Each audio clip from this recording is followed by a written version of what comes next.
বন্দে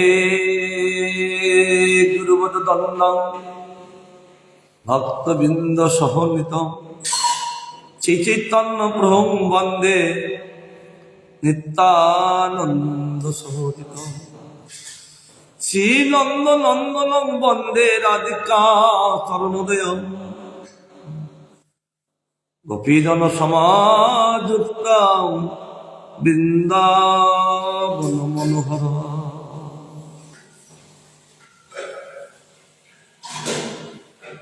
সন্তাবতার বহু পুষ্কর নবাস্য সর্বত ভক্ত কৃষ্ণ দন্য কেবা রতাস্য বিপ্রমোদ ভবতি।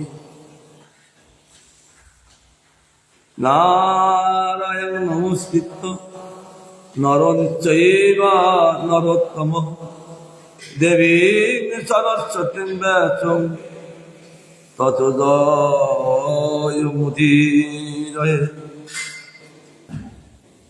পাদ যদিও প্রথম দ্বিতীয় তৃতীয় তুর্য প্রতীয় চক্র নাবিশ্চত পঞ্চময়েব ষষ্ঠ পুরাণ প্রদোর যুগলং কতন কণ্ঠস্থ রাজন নবম তদীয় মুখার বিন্দুং দশম প্রকল্লম একাদশ দস্য ললাট পট্টং শির পিতা দশ এব ভবতি। কমাদি দেবাং করুণা নিদানাং কমাল বর্ণাং শ্বেত অবতরং অপার সংসার সমুদ্র সেতু ভজাময়ে ভগবত স্বরূপম। অচ্যুতং কেশবং রামনারায়ণং কৃষ্ণ দামোদরং বাসুদেবং ভজে।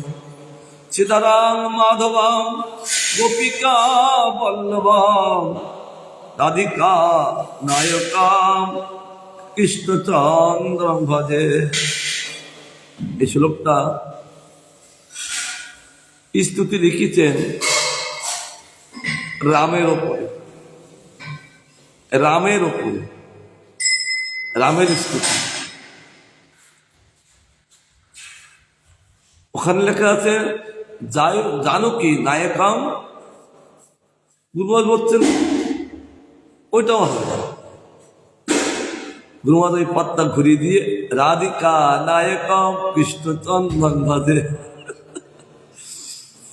আমার রাধার এত প্রিয়, এই অক্ষরের মধ্যে বোঝা গেলেন যে তিনি রাধার এত প্রিয় তিনি ছিলেন বলে ওই জানকীনাথ বলবো কেন, ওই শ্লোকটা আমার গোবিন্দের পর লাগাও। তিনি বললেন রাধিকা নায়কম কৃষ্ণচন্দ্র ভজে। রাধিকা রাধিকা রাধিকা রাধিকা রাধিকা রাধিকা রাধিকা রাধিকা।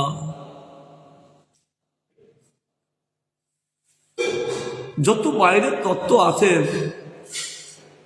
সব তত্ত্বগুলো কৃষ্ণ করে ব্যাখ্যা। রূপ গোস্বামীনাথ তিনি প্রকাশিত করছেন। বুকালো নাকি? হ্যাঁ, এটা সবদিনের হরিকথা চালিয়েছি, কথা কইব পার্টি করবো কোন কানও এইটা রকিকে সমস্ত কামও হব, কারণ কোন রকিতে হবে এই হরি কথারে কানও রকিকে চালিয়ে। কে চালিয়েছিল? ଗୋପୀ ଲୋକ ଦିନଠାରୁ କାମ କରୁଛି, କେବଳ ବଂଶୀ ଧ୍ୱନି ଶୁଣିବା ଏମିତି କାନ ରଖିକି ସମସ୍ତ ଘର କାମ କରୁଛି ଦିନଠାରୁ।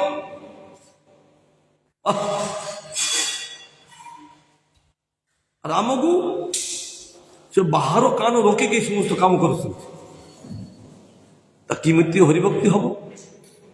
হরিভক্তি হব সেটা লাইন আছে।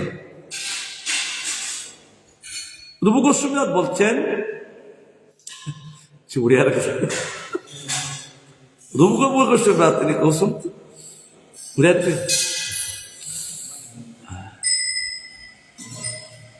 বলছেন সন্তাবতার বহুবা পুষ্কর নাবাস সর্বতভদ্র কৃষ্ণ দন্য কোবা লতাশ্বরী প্রমোদ ভক্তি। সে কৃষ্ণের যত অবতার থাকুক, কারণ তিনি ভগবান, তার অনেক অবতার থাকবে, থাকুক, কিন্তু ডেভিডের শিওর করে বলছেন কৃষ্ণ বেলায় এমন কে আছেন, কৃষ্ণ বেলায় এমন কে আছেন যে লতাকে পর্যন্ত প্রেম দিয়ে ধন্য করতে পারেন, অর্থাৎ কৃষ্ণের মতন আর দ্বিতীয় কেউ নেই, হবেও না। এটা লঘু ভাগবতামৃতে আমাদের রূপ গোস্বামী পাঠ, এরপরে আমরা লঘু ভাগবত পাঠ পাবো। তার মাধুর্য কথা কি, কৃষ্ণের পর ব্যাখ্যা, তিনি কত তত্ত্ব প্রকাশ করছেন, সব কৃষ্ণ বড় ব্যাখ্যার অবশ্যই পাপ। এরকম হরিকথা বলতেন ভক্তিদয় বনদেব গোস্বামী মহারাজ। তিনি হরিকথা বলতে বলতে বলতে বলতে লাস্টে কোথায় রাধারানী পাদপত্রে হরিকথা সমাপ্তি করতেন। আমার গুরুমাজ এইটা দেখি বলে বাহ সুন্দর তো, উনিও তাই স্বচক্ষে দেখলাম বহুকাল প্রচারের থেকে। ঠিক ওই ভূমিকায় তিনি হরিকথা বলতে বলতে রাধার কথা বলে সমাপ্তি, কোথায় সমাপ্তি করতে হবে, কোথায় শুরু করতে হবে, সেটা আমাদের গুরুবর্গ দেখিয়ে দিয়েছে। গুরুবর্গ দাদুর ভক্তি দেয় বনদেব গোস্বামী মহারাজ একটি গানের মধ্যে কোথায় সমাপ্তি করতে হবে, গানের মধ্যে ভক্তি দেয় বনদেব গোস্বামী প্রকাশ করে দিয়ে গেছেন। কারণ গুরুমাদ ভক্তিদা বনমাদের কথা বলতেন, আমি না বললে পারি না। তার ভজনাদর্শ কি,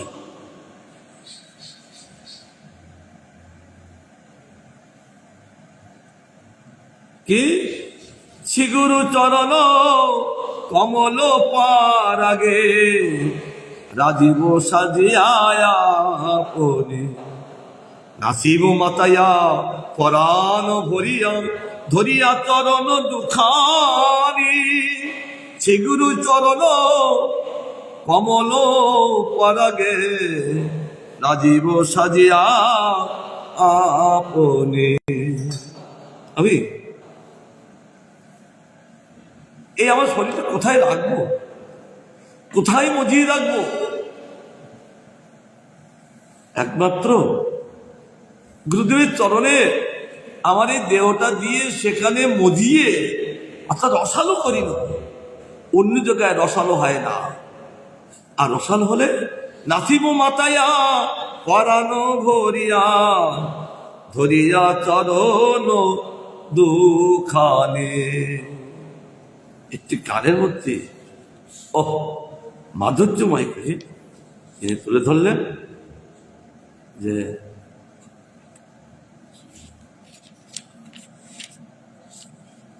এটা স্টার্ট করলেন গুরুদেব থেকে একটি গানের মধ্যে,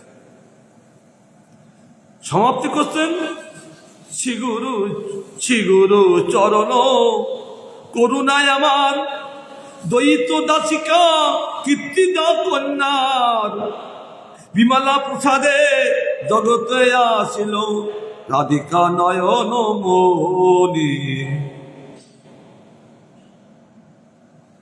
আর গুরুদেব অপার করুণায় দ্বৈতা দাসিকা কন্যার যে ভজন করা আজ অধিকার পেলাম। তিনি কে? বিমলা প্রসাদ। কে? না, হ্যাঁ, ভক্তি সত্য। ওনার প্রথম নাম বিমলা প্রসাদ, প্রথম নাম, আগরে নাম ছিল বিমলা প্রসাদ। সে পুরীরে যে তার জন্ম হয়েছে সে সময় নাম ভক্তিমূল ঠাকুর অবশ্যই। বিমলা প্রসাদের জগতে আসিল রাধিকা নয়ন মনি। বাহ, আমি সেবা করবো কি করে? আমি হেন সেবাটা করবো কি করে করবো? তখন তিনি বলতে লাগলেন, এই জগতে পুষ্প শিবাগুরির সেবা হতে পারে, না হতে পারে। ভগবান বলছেন, রাধারানী বলছে, তোমার পুষ্পটা আমাকে দাও। ওই পুষ্পই অরিজিনাল পুষ্প। ওই পুষ্প যতক্ষণ না দিতে পারবে ততক্ষণ আমি সেবায় প্রসন্ন হই না। সে পুষ্প নাম কি? সে পুষ্পর নাম হলো জীবন কুসুম করিয়ায় অর্পণ, অর্পণ করিল জীবনে। সবু জীবমানকু গোটে গোটে পুষ্প আছে, সে পুষ্পর নাম জীবন কুসুম।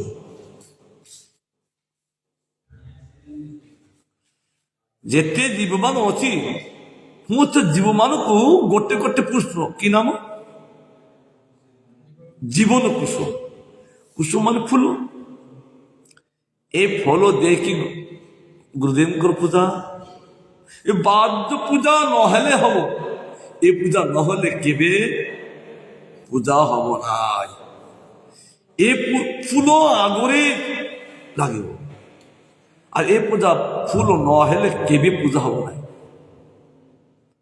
জীবন কুসুম করিয়া অর্পণ, তর্পণ করিল জীবনে। সে রাধারানীর পাদপত্রের সমাপ্তি, আবার জীবন কুসুম দিয়ে পূজা। তর্পণ শব্দ পূজা। আমাদের আশুতন চলছে মাধুর্যের মতো। যেদিন যেমন গুরু বৈষ্ণবের করুণা হবে, ঠিক মুখে সেই সব ভাষাগুলো আসবে। আর ভাষা এসে আমাদেরকে সেবা করাবে। ভাষা না আসলে ভাষার দ্বারা সেবা হবে। হরিকথার ভাষা না আসলে মুখস্থ বিদ্যায় একটু প্রকাশ হবে না। একমাত্র ভাষা আসবে এই গুরু বৈষ্ণব অপার করবে। আমরা কাল আস্বাদন করছিলাম যে তৃতীয় স্কন্ধ 11 অধ্যায়ে 2 শ্লোক আছে, সুন্দর সুন্দর করে কি করে জগৎ প্রকাশিত জানতে হবে না। যখন এই কথাটা আমরা বুঝতে পারবো, তখন তিনি জগতের দিক তাকাবেন, আহা এই গোবিন্দের সবই বৈভব।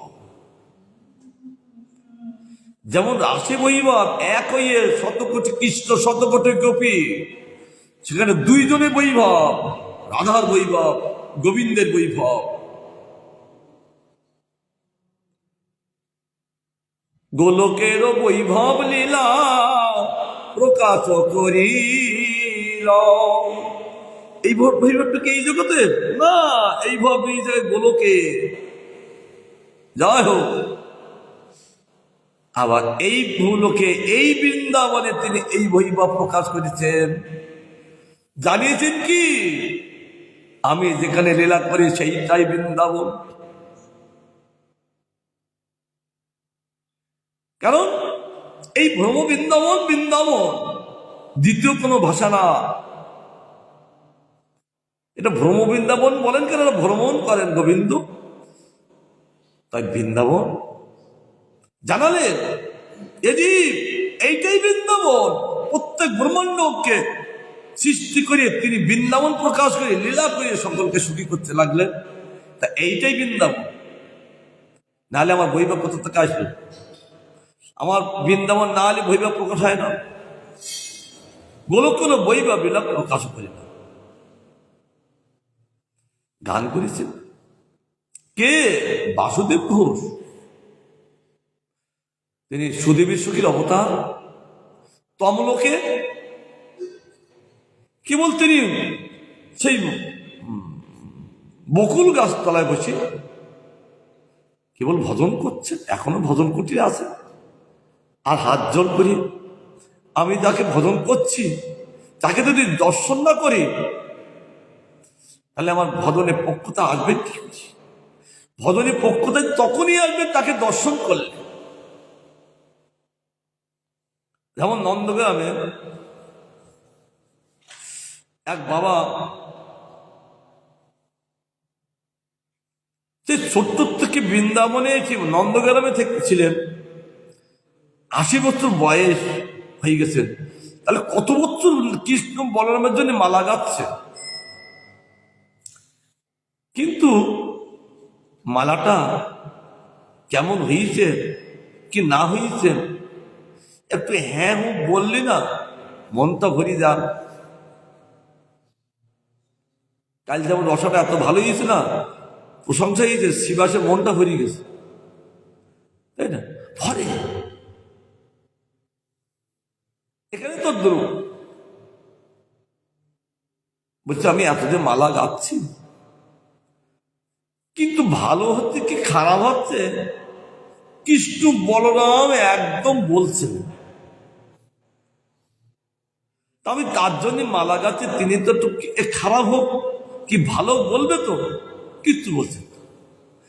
অর্থাৎ কেন বলছেন না, তার পরিপক্ক চরম পর্যায়ে না হলে বলবে না, এটাই কৃষ্ণ বলরামের অন্তরিচ্ছা। কিন্তু এই সাধু পরিপক্ক হয়ে গেছে, তবু তিনি দেখা দিচ্ছেন না, কিছু বলছেন না। অন্তরে না, আমি তো কবে মরি যাব, বয়স হয়ে গেছে, 80 বছর বয়স, তা আমি কি করি না, আমি এখানে থাকবো না, বর্ষানায় চলে যাব। কারণ বর্ষানায় আমার রাধারানী এমন একজন যে তিনি সঙ্গে সঙ্গে ভালো হলে ভালো বলেন, খারাপ হলে খারাপ বলেন, আর তাতে ভক্তের অন্তরটা খারাপ হলে আরো ভালো করার চেষ্টা করে, আর ভালো হলে আরো ভালো করার চেষ্টা করে। এই ভালোর ভাবটা অন্তরে রাধারানী বলি দেয়, আস্তে আরো ভালো করতে পারে। তিনি আগের দিনই তো গাড়ি ঘোড়া ছিলেন না, সব পায়ে হেঁটে, সাধুগণ এমন ভাবে ভজন করেছেন সব পায়ে হেঁটে হেঁটে।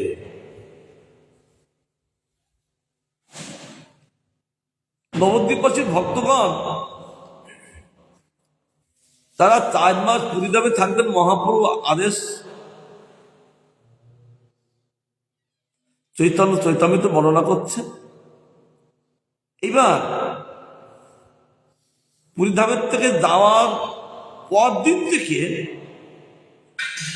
তাদের অন্তরে ভাবনা, কবে সেই রথযাত্রাটা আসবে আর তিনি আমাদেরকে ডাকবে, কি অন্তরে ভাব। যথাসময় সেই সময় এসে গেছেন, মহাপ্রভু আজ্ঞা। সকলে একটা নবদ্বীপবাসী ভক্তগণ খালি হাতে আসছেন না, 4 জায়গায় খালি হাতে যেতে নেই। কোথায় কোথায়?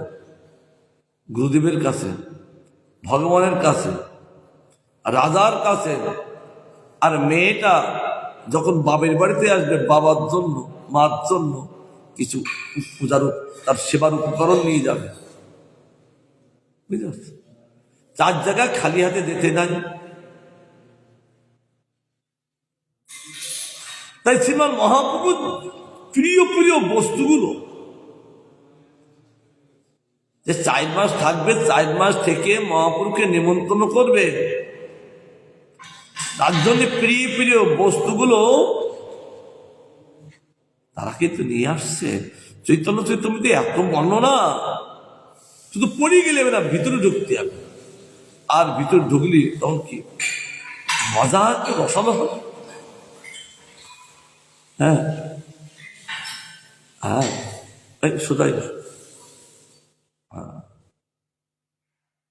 তখন মহাপ্রভুর প্রিয় বস্তুগুলো বড় বড় বোঝা করে নিয়ে আসছে, কোনো গাড়ি না, মাথায় করে।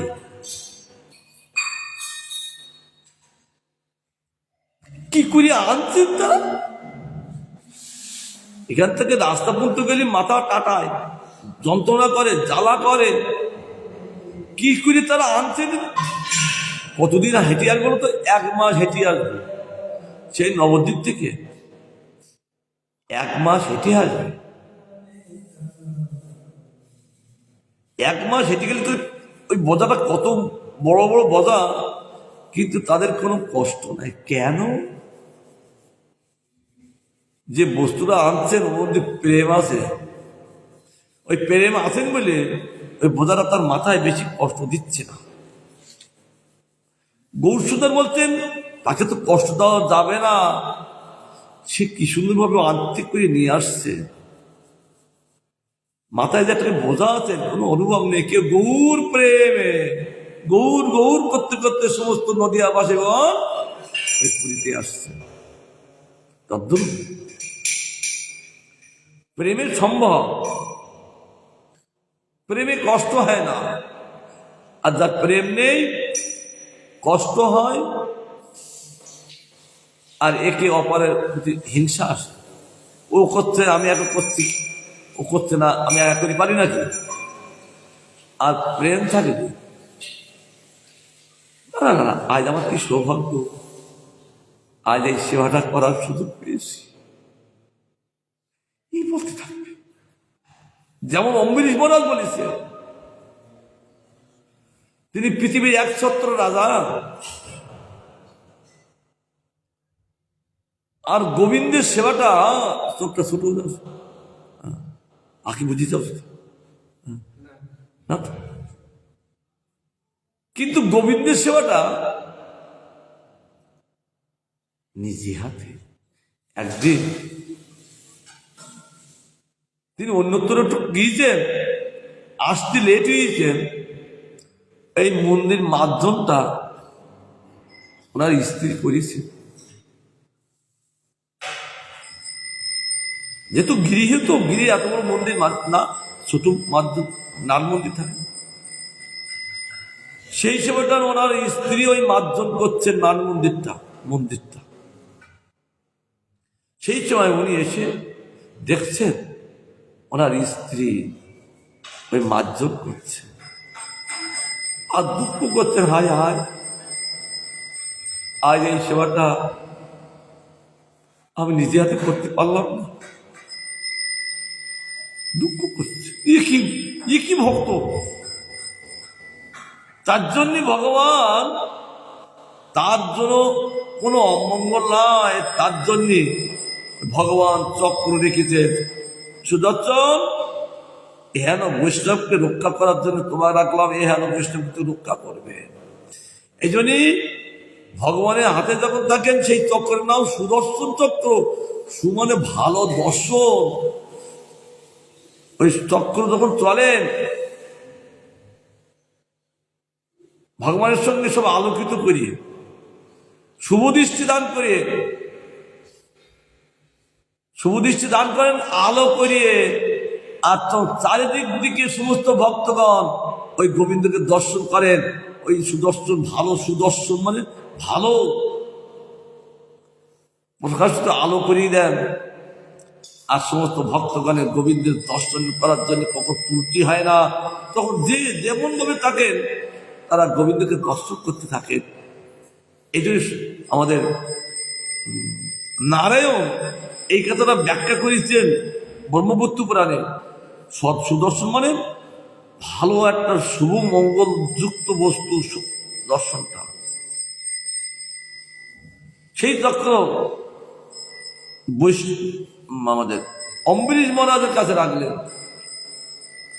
আবার যখন অম্বরীশ মহারাজের কাছে রাখলেন তখন ওই চক্রটার নাম একটু পরিবর্তন হয়ে গেছে। কি নাম? ভগবানের কাছে যখন থাকেন ওই চক্র নাম হইল সুদর্শন চক্র। আবার ওই চক্র যখন বৈষ্ণবের কাছে আছেন ওই চক্রের নাম হইল বৈষ্ণব চক্র।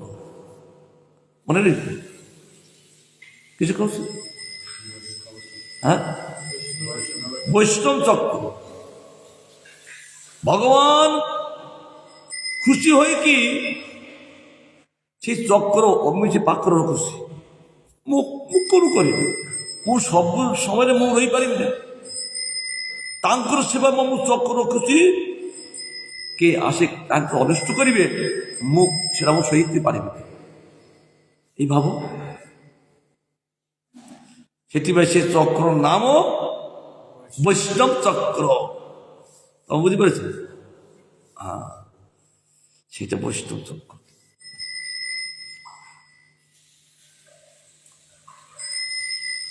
দশোত্তরাদিকৈর যত্র ভবিষ্য পরমানুবদ লোকসতে অন্তর্গতান্যে কোটিশ পণ্ড রাশয় তদহ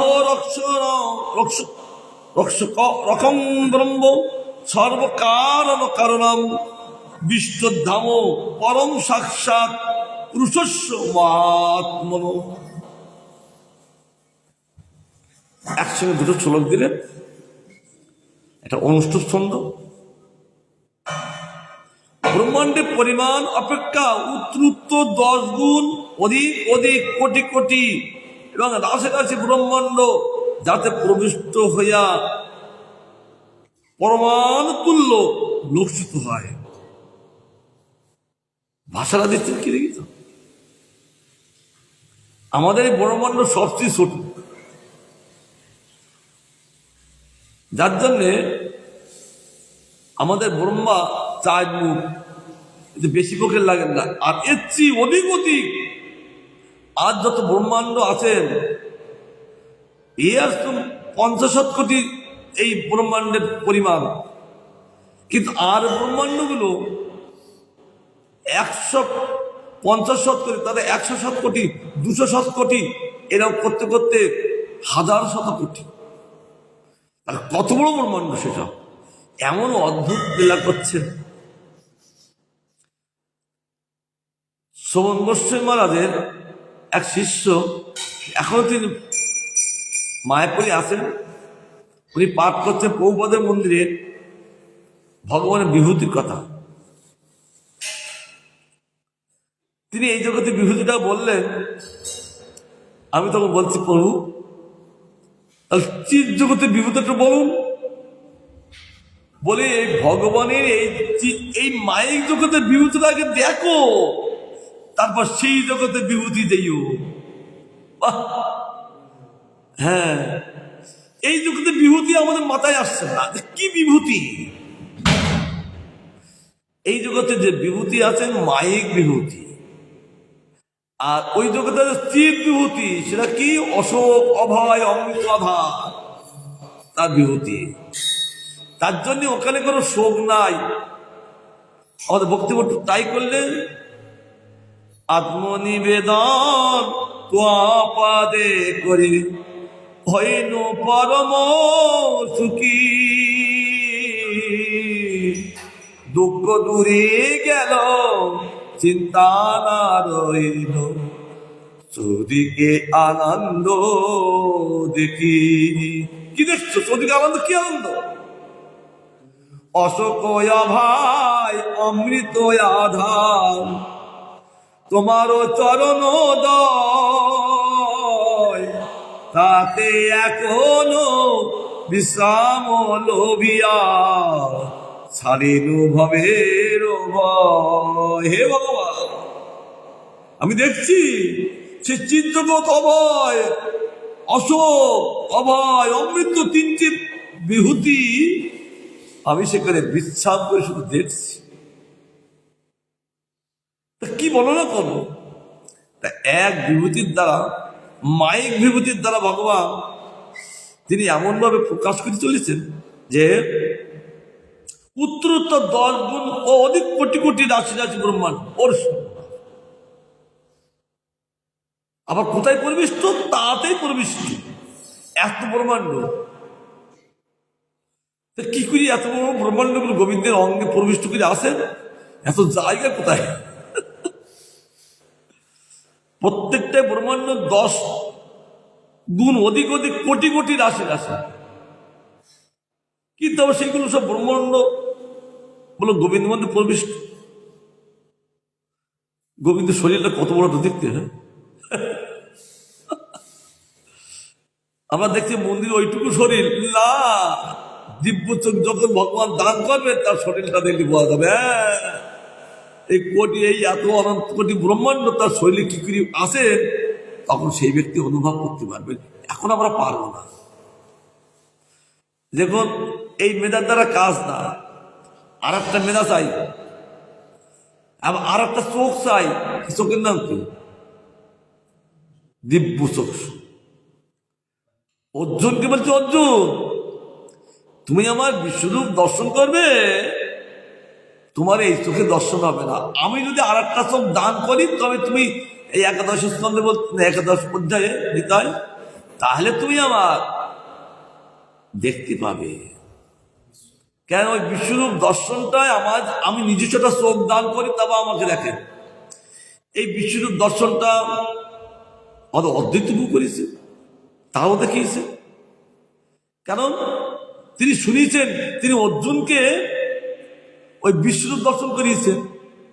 এই বরদান প্রসঙ্গে অদ্বৈত যখন এসেছিলেন প্রভু, আমার অন্তরে বহুদের ইচ্ছা যে অর্জুনকে যে বিশ্বরূপ দর্শন করিয়েছিলেন, আমাকে একটু দর্শন করা। ভগবান বলছেন, অদ্বৈত আমি তো দর্শন করাবার জন্য আমি তো প্রস্তুত, কিন্তু তুমি, আমি যদি এখন দর্শন প্রকাশ করি, কিন্তু ওই চোখে তুমি দেখতে পাবে না। পাবে? আমার অদ্বৈত প্রভুকে যখন দিব্য চোখ দান করলেন, ভগবান রূপ প্রকাশ করলেন, আর তিনি দেখতে লাগলেন। নিত্যানন্দ ষড়ভুজ দর্শন, সার্বভৌম থেকে ষড়ভুজ দর্শন, তাও কি দিব্য চোখই দর্শন। এই চোখে দেখা যায় না, কেন? এই চোখের ছানি। তা ভগবানের এটা কত কি আছে আমরা কি জানি? দেখতে পাই। এই চোখে ছানি পড়ে বলেই অপারেশন করে, আর সেই চোখে ছানি পড়ে না। আর এই চোখে ছানি পড়ে, তার জন্য দেখতে পাচ্ছেন। এই চশমা নিলাম কেন? এই জন্য দেখতে পাচ্ছেন না। পাওয়ার আগে তো টাওয়ার থাকে না, পাওয়ার কমে যায়। ছোটবেলা তোমার আছো পাওয়ার, টাওয়ার অনেক টাওয়ার আছে, অনেক তেজ আছে, বয়স এলে কমে যায়। কিন্তু দিব্যুচ্চ লাভ করলে বয়স আর ছোট আর বড় আর মাঝারি কোনো বিচার নেই। অপলক নেত্রে তারা দর্শন করেন। এই যারা ভজন করেন, সেখানে আরেকটা নেত্র লাভ করেন, সেই নেত্রের নাম প্রেমাঞ্জন নেত্র। ব্রহ্মা প্রেমাঞ্জন চিত্ত ভক্তি মিলে লোচনে, সেখানে একটা লোচনা একটা প্রেম নেত্র। এই নেত্রটা কি? অন্ধ হয়। আবার ভজন করতে করতে আবার একটা নেত্র প্রকাশ হয়, সেই নেত্রর নাম, বাহ তুমি কম কি নেত্র? প্রেম নেত্র। তবে কম সেই নেত্র প্রেম নেত্র। ওই প্রেম নেত্র কোনদিনের জন্য অন্ধ হয় না। এটা ভজনের সাপেক্ষ। ভজন হলে ওই প্রেম নেত্র এসে যান ভক্তের মধ্যে। তখন গোবিন্দ তিনি আছেন গৃহে, গোবিন্দ কোথায় কোথায় লীলা করছে তিনি সব দেখছে। দেখিতে গৌর কিশোরদেব বাবাজী মহারাজ আসেন নবদ্বীপে, বৃন্দাবনে গোবিন্দ মন্দিরে, সেখানে তুলসী গাছ লাগানো আছে। সকাল 7টার সময় আছেন কিন্তু নবদ্বীপে, কিন্তু ভাবে আছেন বৃন্দাবনে। আমাদের তাই যে এই কথা বলি, যে যেখানে আমরা গিরি থাকি না কেন, সকলে ভাবে থাকতে হবে বৃন্দাবনে, ভাবেও শয়ন করতে হবে বৃন্দাবনে। রাত্রিবেলা যখন শয়ন করবে, আজ আমি আমার গোবিন্দের পাদপদ্মে শয়ন করছি, এটা বোধধাম গোবিন্দের পাদপদ্ম। এই ভাবটা যদি আসে, তাই ভালো আসবে। এই ভাবটা না আসলে এই ভাবটা আসবে না। তিনি বৃন্দাবনে ফিরেছেন বা কোথায় ফিরেছেন, তার বাহ্যের কোনো জ্ঞান থাকবে না। আর যখনই অন্তরে ভাবটা থাকবে, আজ ভগবানের লীলাভূমিতে শয়ন করেছে, আর ভগবান সঙ্গে সঙ্গে ওই রাত্রিবেলায় তাকে লীলা দেখাবেন।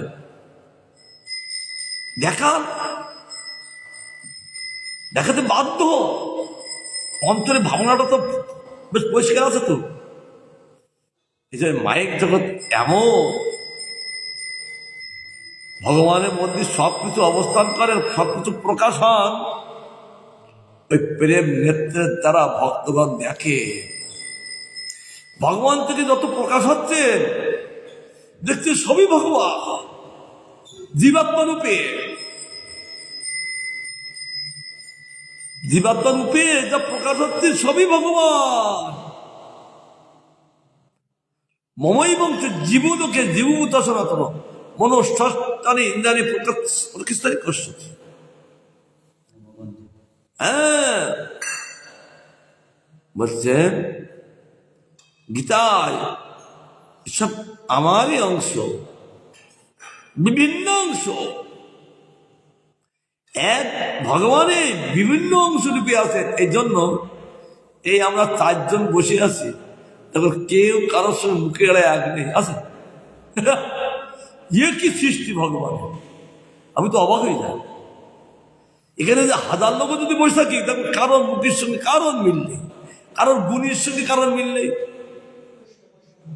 এই গুণের সঙ্গে মিল নেই বলে একে অপরের সঙ্গে দ্বন্দ্ব হয়, তাই না? আবার সবাই যদি এক গুণী হতাম, কারোর সঙ্গে দ্বন্দ্ব হতো না। ই কি সৃষ্টি পরিপাটি! এমন সৃষ্টি কে করতে পারে? কিন্তু ভক্তগণ যখন এই বৈভব প্রকাশ হচ্ছে, ভক্তগণ তারা দেখছে এই যারা জীবাত্মা প্রকাশ হচ্ছে সব ভগবান অনুরূপী তারা প্রকাশ হচ্ছে। দেখছেন কি ভক্ত অর্জুন কি বলছেন ভগবান 6ষ্ঠ অধ্যায়ে 35 শ্লোক, যমং পশ্যতি সর্বত্র সর্বং সময় পশ্যতি তস্যাহং ন পূর্ণস্বামী সে পূর্ণসতী। আমার সেবার দ্বারা এই জগৎ অনুভব করতে পারে। সব জীবের মধ্যে আমাকে যারা দেখেন, আবার সব জীব ভগবানের মধ্যে দেখছে। ভগবান বলছেন অর্জুন, এইরকম যারা দেখেন তার কাছ থেকে আমি কখনো অদৃশ্য হই না, আর সেও অদৃশ্য হয় না। দুটো ভাষা কি বললাম? অদৃশ্য হই না, আর সেও আমার থেকে অদৃশ্য হয় না। অর্থাৎ ভক্ত আর ভগবান কানেকশন আছে। ভক্ত ভগবানকে দেখেন আর ভগবান ভক্তকে দেখেন। যেহেতু ভক্ত ভগবানের সঙ্গে ওতপ্রোত, একটা কাপড়ে সুতো যেমন এদিক দিয়ে ওদিক দিয়ে চলে, আর ভক্তর সঙ্গে ভগবানের সঙ্গে এরা ওতপ্রোত, একবার এদিক দিয়ে একবার এদিক দিয়ে, একবার এদিক দিয়ে একবার এদিক দিয়ে, ওতপ্রোত ভাব। তাই বলছেন যে প্রত্যেকটাই 10 গুণ 10 গুণ করে অধিক, কোটি কোটি রাশি পরিমাণ তুল্য লক্ষিত হয়। পরিমাণ মাপ তাকে পণ্ডিতগণ মহাবিষ্ণু শতসিদ্ধ পরম অংশীরূপ নিত্য আবির্ভাব স্বরূপ পরিপূর্ণ ভগবত তত্ত্ব বলে কীর্তন করেন। যেহেতু তিনি কারণাদ্রসায়ী ও জগৎ কারণ পুরুষের কারণ, তিনি জগৎ কারণ আবার সমস্ত পুরুষের কারণ। এখানে একটা ভাষা দিচ্ছে, তিনি জগতের কারণ আবার পুরুষের কারণ। পুরুষ বলতে জীবাত্মাকে বোঝায়, পুরুষ বলতে জীবাত্মাকে বোঝায়। ভালো করে ধরে নেওয়া হয়, কিন্তু বিরাট ক্লাস। যত ধরতে পারবো তত আমি পুঁজি করতে পারবো, সংগ্রহ করতে পারবো। আমি তো গুরু মাঝকে বসে বসে সংগ্রহ করেছি, সোধাই বসতাম। হ্যাঁ, গুরু বৈষ্ণবের কাছ থেকে এই ধন নিতে গেলে এক ধ্যানে বেরিয়ে আমি সামনে প্রতিদিন বসতাম আর নিতাম। নিয়ে এখন আমার অনেক স্টক আছে, তো এখন বের করছে। গুরু বৈষ্ণবের ধন কি করে নিভা হবে, অপলক নেত্রের ধনগুলো নিতে হয়। তার জন্য এখানে বলছেন পুরুষের কারণ হলো জীবাত্মা। কারণ প্রত্যেকের শরীরের মধ্যে পুরিয়ে ভগবান আছেন বলে পুরুষ। একটা মেয়ে লোক বলছেন শুধু পুরুষের কথা বলছেন ভাগবত, কিন্তু মেয়েদের কথা কিছু বলছেন না। মূর্খ। ভাগবত কারণ কোন জাতির কথা বলে, আত্মধর্মের কথা বলে। আত্মধর্মের ভাষা হলো পুরুষ। তোমার দেহপুরীতে যিনি আছেন, আমার দেহপুরীতে কে আছে? আলাদা আছে? কেউ আছে? তিনি আছেন। একটা পক্ষীর মধ্যে তিনি আছেন, একটি বৃক্ষের মধ্যে তিনি আছেন, একটা পশুর মধ্যে তিনি আছেন। ওরাও পুরুষ। পুরুষ শব্দ দেহপুরীতে থাকেন বলে পুরুষ সংজ্ঞা সব জীবের। জগৎ কারণ, পুরুষের কারণ তিনি। কোন বিষ্ণু? তিনি মহাবিষ্ণু। মহাবিষ্ণুকে তিনি শঙ্কর্ষণ, এই তথা ভালো করে জানতে হবে। তবে আমাদের এই সময় ধরতে পারবো না, বসে থাকলে কাজ হয়, ওকে নাও পারবে না। হ্যাঁ, এটা সেবা। যে এই মহাবিষ্ণু অর্থাৎ আদি বিষ্ণু, ভগবানের অসংখ্য বিষ্ণু তত্ত্ব, আর সমস্ত অসংখ্য বিষ্ণু তত্ত্ব আদি বিষ্ণু তত্ত্ব হলো কে? শঙ্কর্ষণ, বলরাম, নিত্যানন্দ, আদি তারা। আদি দ্বিতীয় অসংখ্য অবতার গোবিন্দতে প্রকাশ করছেন। লীলা পুরুষোত্তম তিনি বলে না, তিনি কিছু করেন না জগতে। তিনি মহাবিষ্ণুকে এই প্রথম পড়িয়ে গেছে, তিনি মহাবিষ্ণুকে প্রকাশ করলেন, শ্রেষ্ঠ বিষ্ণু তিনি। এবার ব্রহ্মপুত্র পুরাণে বলছেন তাকে যখন প্রকাশ করছেন কাউকে দেখছেন না, সেই মহাবিষ্ণু। বুঝলেন? এখন বাচ্চা যদি মা বাবা না দেখে কাঁদে না?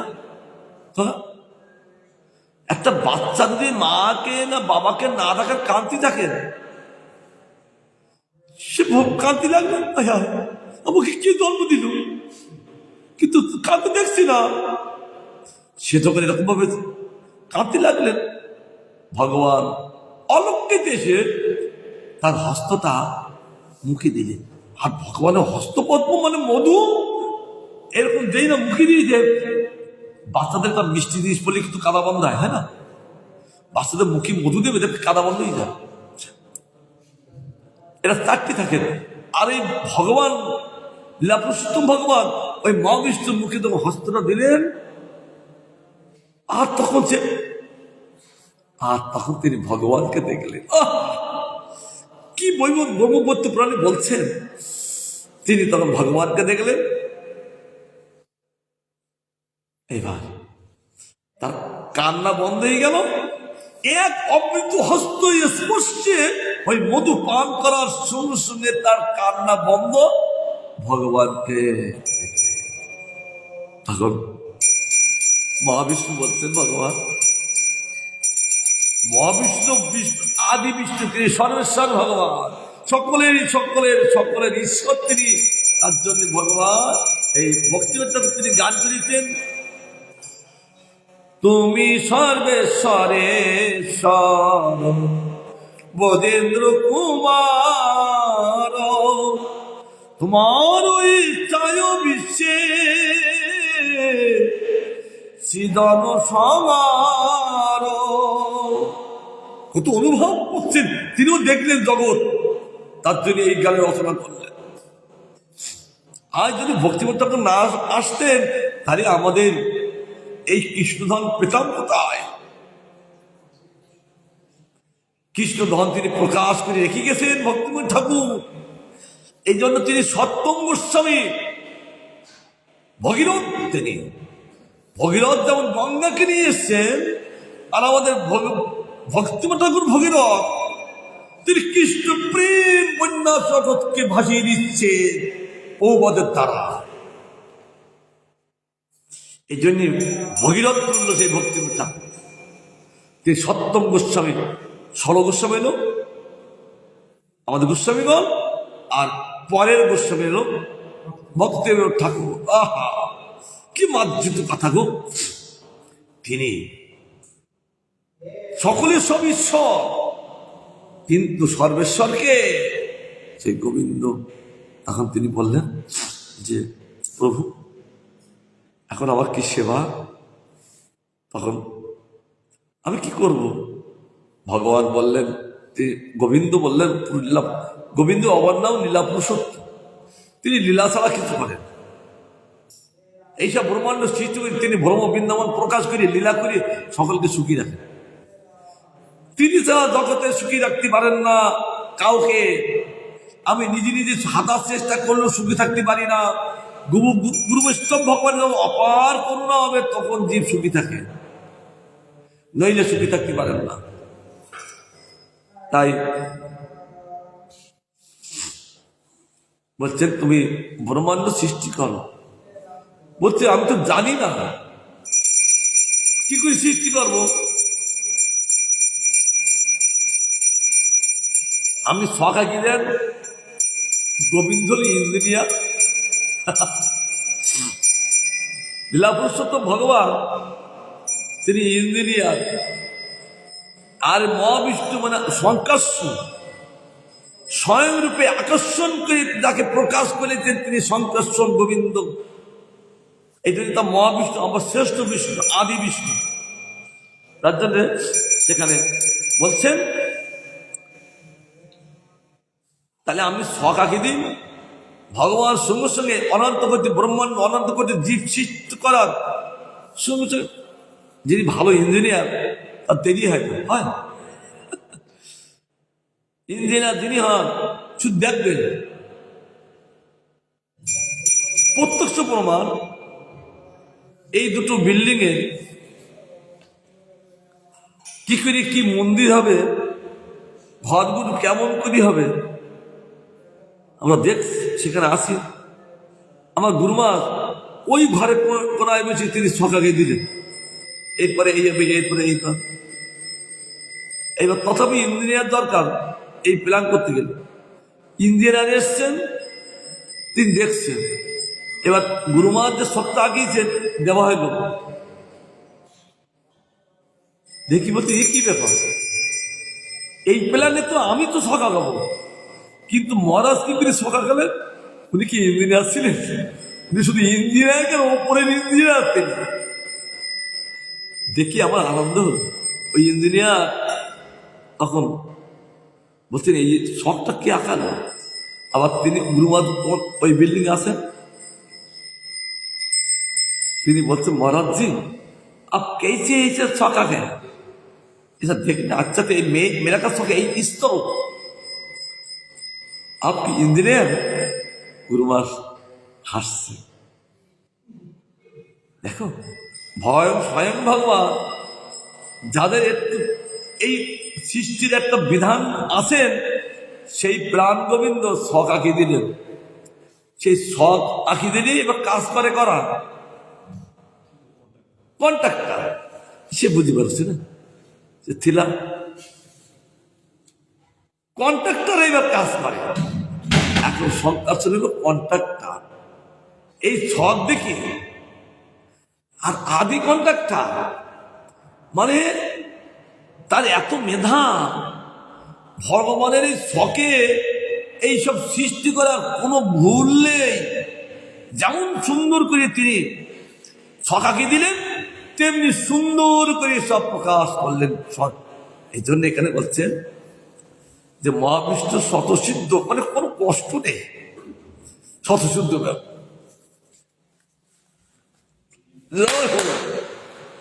স্বতঃসিদ্ধ প্রকার তিনি করে দিলেন।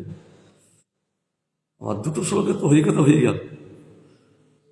তখন জগতের কারণ তিনি, তিনি পুরুষের কারণ, তিনি জগতের কারণ, সমস্ত পুরুষের কারণ। সমস্ত পুরুষকে, জীবাত্মাকে কিভাবে পরিচালনা করতে হবে তিনি সব ব্যবস্থা করে। আমি মনে করি আমি এই মঠটা পরিচালনা করছি, কলা মূলে গুরু বৈষ্ণব পরিচালনা করছে। জীবের কোন পরিচালনা কোনো ক্যাপাসিটি নেই, তার জন্য ভুল হয়, ঝগড়া হয়। এটা যদি নির্ভর করি গোবিন্দের পদপদ্মে, তাহলে দেখবে পরিচালনা করতে কোনো কষ্ট নেই, তাই না? কষ্ট, কারণ এই পুরুষেরও কারণ তিনি, এই জগৎ কারণ তিনি, পুরুষের কারণ, জীবের কারণ কে, তাদের পালন করবেন কে? এর আগে আমরা পড়েছি গোবিন্দ ছাড়া কাউকে পালন করতে পারেন না। কি করি? তিনি সঙ্গে সঙ্গে আর একটা রূপ প্রকাশ করলেন। কি রূপ? নরনারায়ণ রূপ। আজ তিনি আজও পর্যন্ত সেই বদ্রিকাশ্রমে তপস্যা করছেন বলে আমরা বেঁচে আছি। তিনি যখন শ্বাস নিচ্ছেন আমরা নিচ্ছি, তিনি যখন শ্বাস ছাড়ছেন আমরা ছাড়ছি। অর্থাৎ জীবের সঙ্গে ভগবানের সঙ্গে কি, সূর্যের সঙ্গে লাইটের সঙ্গে কি থাকে? কানেকশন।